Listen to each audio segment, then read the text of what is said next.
Welcome back, everyone. Michael here with Offshore Citizen. Today I'm going to walk you through how to get Bulgarian residency step by step if you are not an EU citizen.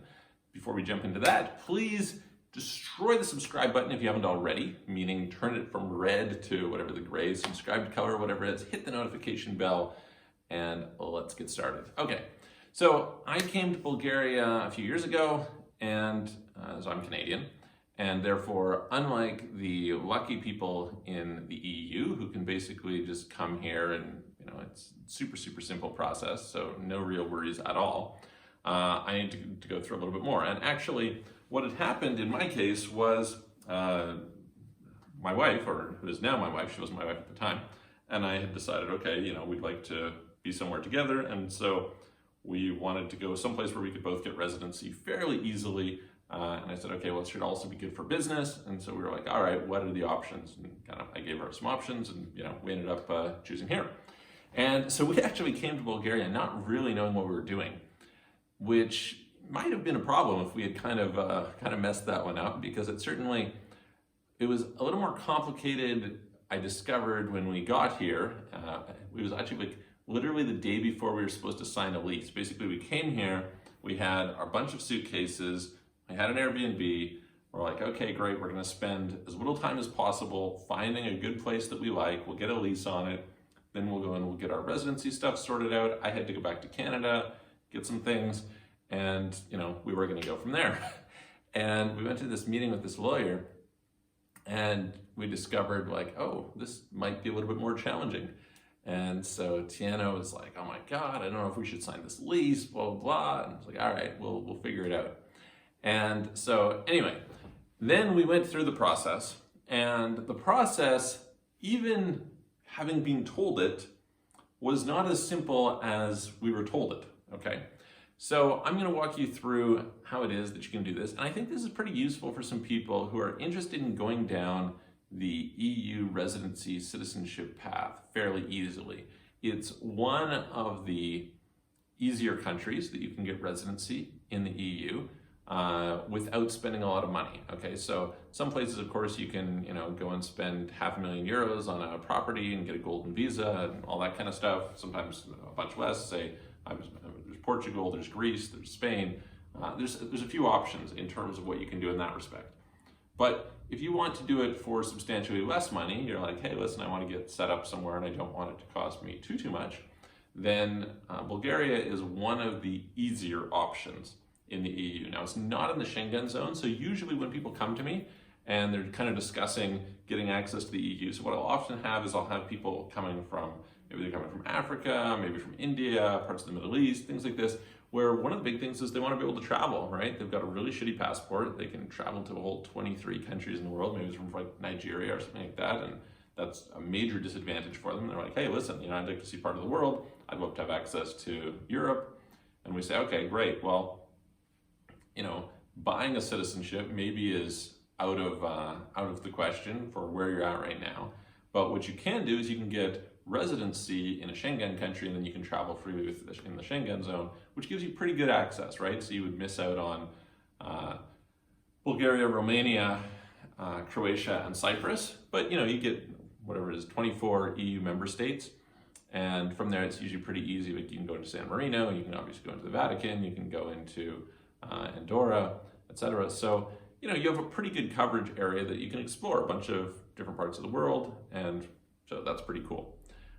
Anyway, so depending on what it is you want, this may or may not be a good option for you. Another reason, I've done a video on why it is that we chose to move to Bulgaria, and so there's tax advantages here. It's a convenient place to live. It's well connected by air, or at least kind of pre COVID it was. We'll see how it is lately. I was just looking at flights to Malaga the other day, and they used to have direct flights. It was really easy, and now I'm looking at these stopovers and I'm going, wow, this is disaster. So anyway, we shall see as things hopefully get better over the next 6 to 12 months, but it used to be very well connected, or at least very accessible, because you could fly Qatar Airways to to Doha and easily get to Asia. You can fly to Dubai, easily get to all kinds of places from there. You can fly from here to Istanbul and get all sorts of places from there. You can fly to London, get all sorts of places from there. Plus, there's a lot of direct flights around Europe. That's kind of one of the advantages of these low-cost airlines, in particular Wizz Air. They had a lot of direct flights. So, with that in mind, let's dive into what the steps are. So, what I did is I did something called the Trade Representative Office. Okay, Trade Representative Office basically means that you have a foreign company that registers to do business locally, and then it basically sponsors you as a representative of the company. You can get, so this gives you access to what's called the Type D visa. Okay, so we're going to go through what you are going to need, but a Type D visa is then going to allow you to translate into a short-term residency permit, which you can renew, and ultimately that leads to permanent residency and to citizenship. Okay, so cool. There are other ways to get Type D visas. You can potentially get a job. You can start a company and employ 10 people and then sponsor yourself. So some things like that. Really, for the types of people that I am and that you quite likely are, that's not so accessible, right? Like, am I going to employ 10 people locally? Probably not. Am I going to then do that twice in order to sponsor myself and my wife? 20 people? No, I'm not going to do that. I don't find that Bulgaria is an amazing place to hire people. It's not horrible. It's not, but it's certainly not my top place to hire people. And so it's just unlikely that I'm going to hire 10 people here. So that's, I can hire a few, but this is just not so viable. So the best option is to get a trade representative office locally. This, of course, requires that you have a company, a foreign company. Now, it used to be really easy. Then when I got it, it was okay, and then it's gotten a little bit harder since then.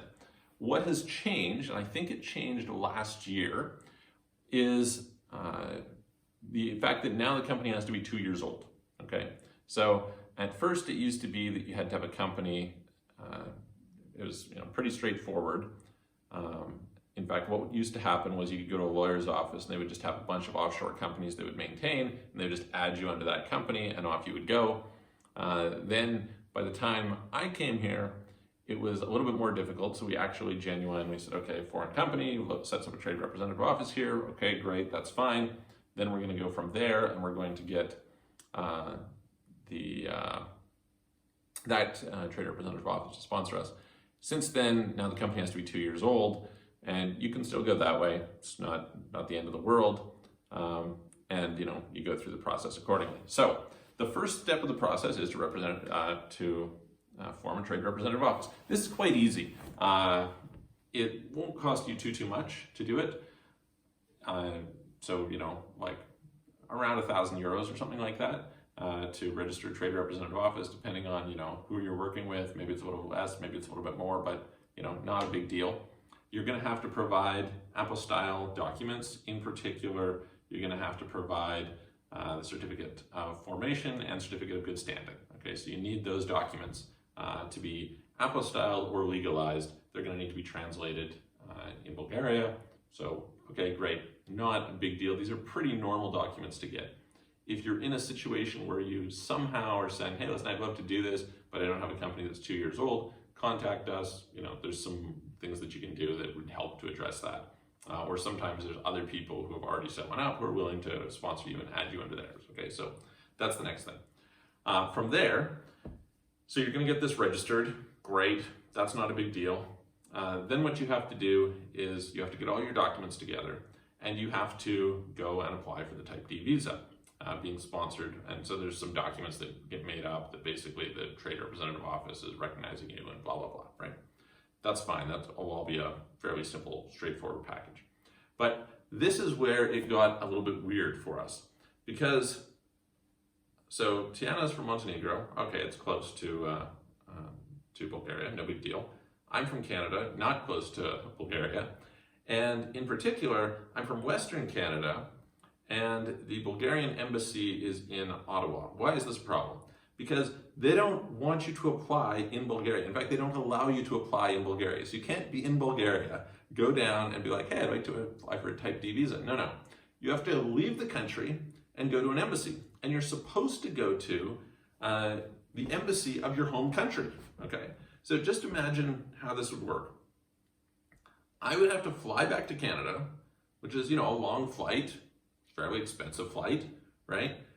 But I don't actually come from or have an establishment in the area of Ottawa where they have this. So I would then have to fly specifically to Ottawa. And here's the way that this works. So you visit the embassy, okay? You give your application. You're supposed to come back a few days later for an interview, okay? Okay, great, you do the interview. Then they send all your stuff back to Sofia, right? This is a retarded process, okay? Makes no sense whatsoever to do this. Like, it would make much more sense if they said, hey, listen, you can just come in Bulgaria. Why wouldn't you be able to? It seems perfectly reasonable, especially since typically you're gonna have had to go to Bulgaria to get your documents to begin with, because you have to have all these translations, you have to, register this trade representative office, etc. You're gonna have to have some documents certified that you're gonna sign. Like, it doesn't make a lot of sense. But anyway, so you do this. Now, it takes about a month for them to decide on the status of your application, okay, to accept you. Really, you should probably be able to get accepted, depending on where you're coming from, but generally, if you have everything in order, you should be able to get accepted. It's not that difficult, okay? All right, let's say that they now send this approval back. Well, they'll tell you it's a minimum of 30 days, but they can't tell you how long it is, okay? Is it 30 days? Is it 35? Is it 40? Is it 45? They don't know. So you can't book a flight to come back. Let's say that in that case, what would I do? I could either go back to Europe, right? Or I could go to the other side of Canada, or I could rent a place or stay in a hotel or something for a month in this part of Canada that I'm not from. This seems kind of nuts, right? They obviously didn't put themselves in my shoes when they're designing the process, which fair enough, that's their country, they can decide to do it how they want. But it would be, they should build a more streamlined process. They do a lot of things on paper, it's not a lot computerized and things like this. Although they're very efficient with their paper, I have to say. I'm continually impressed by how efficient their filing system is. But anyway, okay, so in our case, what ended up happening was we put a request in to the Department of Foreign Affairs, or whatever the particular department is called in Bulgaria, to say, hey, listen, can we go to Budapest or another nearby embassy instead of going to Canada for this, right? Which is what we did. So, however, nobody told us that we were gonna have to stay in Budapest for a few days. So we had booked a grand total of a day there, and then we were going to Barcelona for a conference, okay? So now, let's go through what you had to do. So you had to get a criminal record check, right? You had to provide, as I recall, some financial information showing that you had enough money to meet. So basically they calculate it based on how much it is that you make per month. Basically the equivalent of what the minimum wage is for a year, something like that. So you need a few thousand euros to demonstrate, no big deal, right? You basically have a bank statement for that. You need to get insurance. Insurance costs you, I want to say it's like 80 euros a year, something like that. Approximately that number, right? So relatively inexpensive, but you have to have this insurance. You need to have a lease, and the lease has to have a declaration with it of the landlord stating that you can be there. And so this has to be in Bulgarian and all this kind of stuff. So you have to get these sorts of things together. And then you need all the documents for the company stating that the company is registered and the company, is basically sponsoring you to be a representative of the company, and so on and so forth. Pretty sure that's all the documents that we needed. Oh, of course, on top of, copy of our passport and, all those sorts of things, okay? Okay, fair enough. So we flew to Budapest and decided it's not really easy necessarily to call the embassies, okay? Because maybe they don't speak English, which is more or less the case in this situation. And then they don't, it was funny because we showed up there. So I think we had contacted, we'd asked our lawyer, like, hey, should we make an appointment? What should we do? What's going on? He's like, no, it's no big deal. And we showed up there and they're like, why didn't you make an appointment? We're like, what are you talking about? We were told we didn't need to make an appointment. And so anyway, we went in and we give them this documentation. They're like, okay, great, well, you're gonna have to come back in a few days for this interview. We're like, well, we're here for like a day, we're leaving tomorrow morning. And so anyway, the lady was very friendly, she was very helpful. Oh, that was the other thing. So she's like, hey, listen, why didn't you go to your home? You're from Canada, why didn't you go to the Canadian embassy? Or the embassy in the Bulgarian embassy in Canada. I'm like, well, we put in this request through the Department of Foreign Affairs, whatever the name of the department is. And so we're like, well, we did that. But the problem is, they said that, but they don't talk to each other, right? So like, there's not some sort of a central system that's like, hey, bring up Michael's file and say, look, we've given him permission to go here, no problems, he cleared it with us in advance. No, that's not the way that it works. There's no communication, it's just me telling them, hey, we asked them and here's what they said. So that's a little bit annoying, right? A little bit frustrating, but whatever, no big deal. No big deal, we're happy to handle that. And so, like I said, the lady was very helpful. So she's like, okay, great, I'm gonna look at the documents, then I'll call you, you can come back later today. So she was very helpful, we were able to come back, go through this, etc. It was good because the one guy there didn't want to help us, but this one lady was very, very kind and very helpful. So, great, we do that, we go in. Now at the time, nobody had told us that it would take a minimum of 30 days. We had been told it was a maximum of 30 days. And I think I've seen some websites where they say a maximum of 30 days. No, it's a minimum of 30 days, according to what the embassy told us and according to our experience. So after I don't know what it was, maybe shortly after 30 days, maybe 35 days or something like that.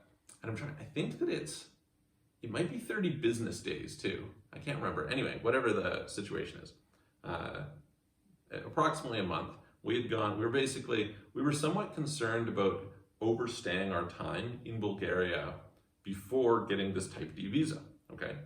So we were basically saying, okay, we're leaving Bulgaria, we've got an apartment there. The apartment, is sitting with our stuff, it's empty, etc. But we're gonna leave Bulgaria and we're not gonna come back until, because we'd already been in Bulgaria, I think at that point in time, you can spend 3 months every 6 months, right? So we'd spent maybe a month and a half or whatever the number happened to be, right? But something like that. We're like, okay, we're gonna go to other countries, we'll travel around. So it was very nice, it was a wonderful summer. We went to Barcelona, we went to this conference, we went on a cruise, we went and did some business, we visited Andorra, we went to Italy and France, and it was great. So we went through all this, and so they call, and Tiana is approved. Okay, great, she can come back, but nothing for me. We wait another week, nothing for me. We wait another week. And anyway, so they finally said, okay, great, you're approved. So, and I think I was calling them periodically, as opposed to them calling me because I was worried that maybe I would miss the call, or they wouldn't, we wouldn't speak the right language or whatever, things like this. And so they call you from the embassy.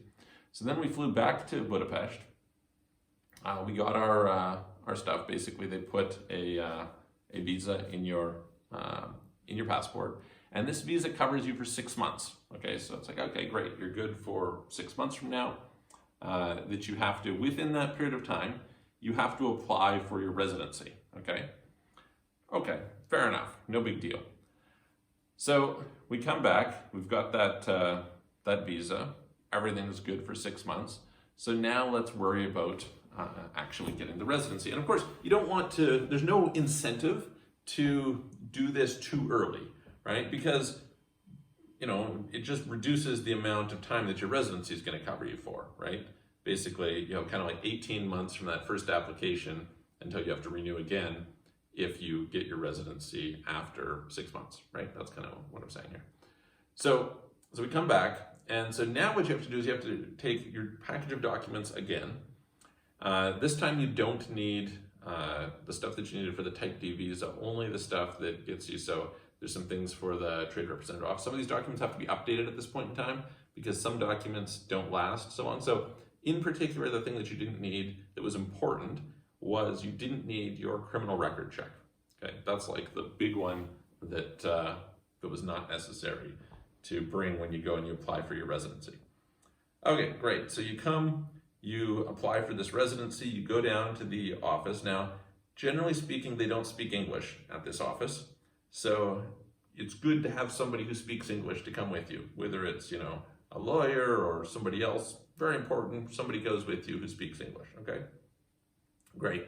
You go there, you apply, you give them all your documents, you have to fill out a form. Again, a bunch of these forms are in Bulgarian, not in English, so important to have some people there who can fill it out for you. That's another thing. And then if you don't understand Cyrillic, this is more of an issue. So anyway, you go through, you do this, fair enough. Then you come back. Now I'm trying to remember, it's either at this stage or when you get approved. I think it's when you get approved that you have to come and you have to pay a fee. And that fee is like around 500 levs, I think it is, 600 levs. So this was like unexpected expenses in this whole thing. I guess that's kind of what I'm trying to communicate to you guys is, all right, you have, okay, it costs you whatever to get the trade representative office. Let's say it's, I don't know, 1,000 euros or something like that. Maybe a little bit more if you need to have a local office or whatever, but some sort of that. Then you're gonna need somebody to help you with going and actually doing stuff at the immigration office, or you probably should. You might be able to get by with it yourself, but I wouldn't recommend it. And so then you've got this, whatever it is.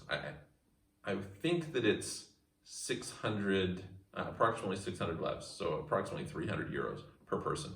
And you have to pay a fee to get your card as well, okay? And so when you come back, they take photos of you, and it takes like 14 days or something to issue the card, unless you pay for the rush service, which is something like 3 days or something like that. Anyway, in our case, what we did was we were getting it done literally, oh, and again, so your lease has to last you for like a year, okay, because you're applying for a year-long residency permit. So we had to go and get everything updated from our landlord. The biggest problem is just this like landlord declaration thing. So he has to go and declare, okay, you're good for the next year, right? Okay, perfect, we get that taken care of. That's all well and good, we're happy with that. We fortunately have a very good landlord who was very helpful for us in that. So that was very, very good when we came and got that set up.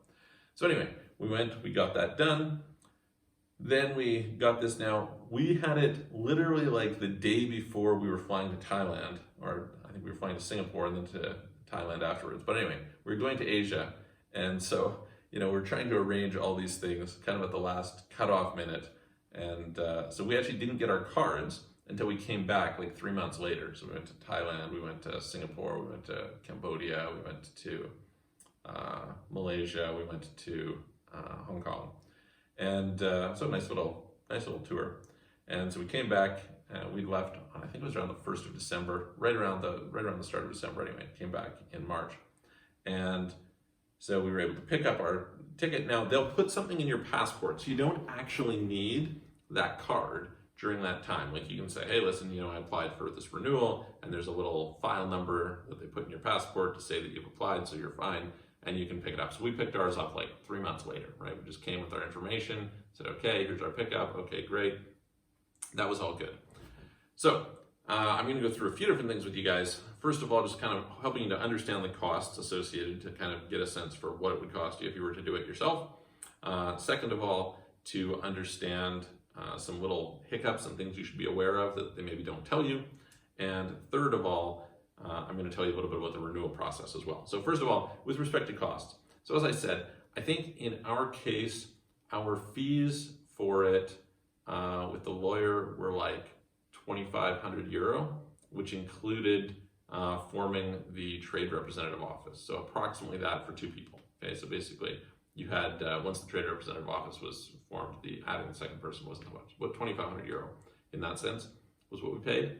And then we had to get all these corporate documents, right? So those corporate documents were, I don't know, like $500 or something. You have to have them couriered or whatever. So then there's that on top of it. Depending on where you are, if you're in a country that has apostille, it's probably a little bit cheaper. If you are in a country where they have legalization, it's probably more expensive. So you've got to pay for the legalization or apostille process on those documents, which are freshly issued, and they're only good for like 3 months. So you have to be aware of that. Then you have to have them sent. Then you're gonna have to pay for translations. I have a fairly decent translator who we use, so I don't know, probably cost like 50, yeah, maybe like 100 euros for that. You had to pay for the criminal record checks. Criminal record checks can sometimes be depending on your country, and you have to do them for like every country that you've spent over a certain amount of time in the last like 5 years or something like that. Or anyway, so if you've been in a bunch of countries, you may have to get a bunch of criminal record checks, although I'm not sure that they really check you on that. So for sure you have to get it from your home country though. So you get that, that's gonna have a cost associated with it. Usually those are pretty cheap. I don't know, maybe it costs like $50, something like that, not too much money. Then obviously any of the document translations, like I said, that you need. So, you're at, let's call it like around, let's say it was like $600 for documents, or up to, I don't know, 3,000 euros, 3,100 euros for 2 people. Then you have to pay this fee. Like I said, it's, I want to say that it's 600 levs per person approximately.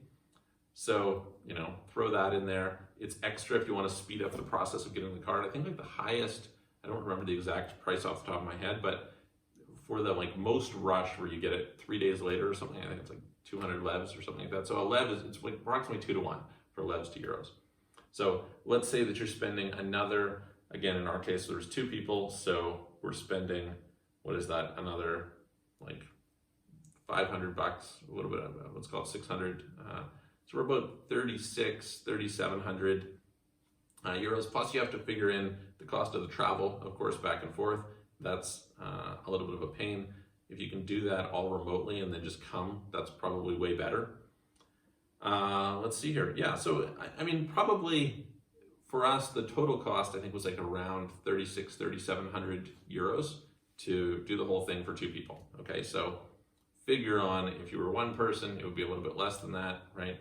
You end up at whatever, I don't know, something like maybe $2,000 or something like that, depending on what you have to do for documents. $2,000, 2,500 maybe, something like that. So pretty inexpensive really to get residency in a country, right? So that's the first thing. The second thing is really be important, pay attention to getting your documentation complete in advance and make sure that it's properly certified. When I did my renewals the next time, it was a little bit, there was a few mistakes that I had to correct last minute that were a little bit annoying, and they'd changed the documentation requirements year to year, so that's an important thing as well. Although actually, they do have a list on their website that is in English that's pretty good, so that's pretty helpful. Then the next thing that you need is you need to make sure that you understand these timelines, right? You need to make sure you realize, hey, look, when I go to this country to get to the embassy to apply, I'm gonna want to plan on being there for a few days so I can come back. Make sure you book an appointment in advance. It's gonna help you out a lot. And I almost got denied, even though I'm Canadian. Canadians apparently, everybody's like, oh, you won't have any problems, you're from Canada. But what they said was they're like, yeah, you almost got denied because you applied through the Hungarian embassy, not the Canadian embassy. So be aware of that. And, if possible, using your local embassy would be much better. Like I said, if you can conduct things remotely and you can do that in advance, that would be better, okay? So those are a few things there.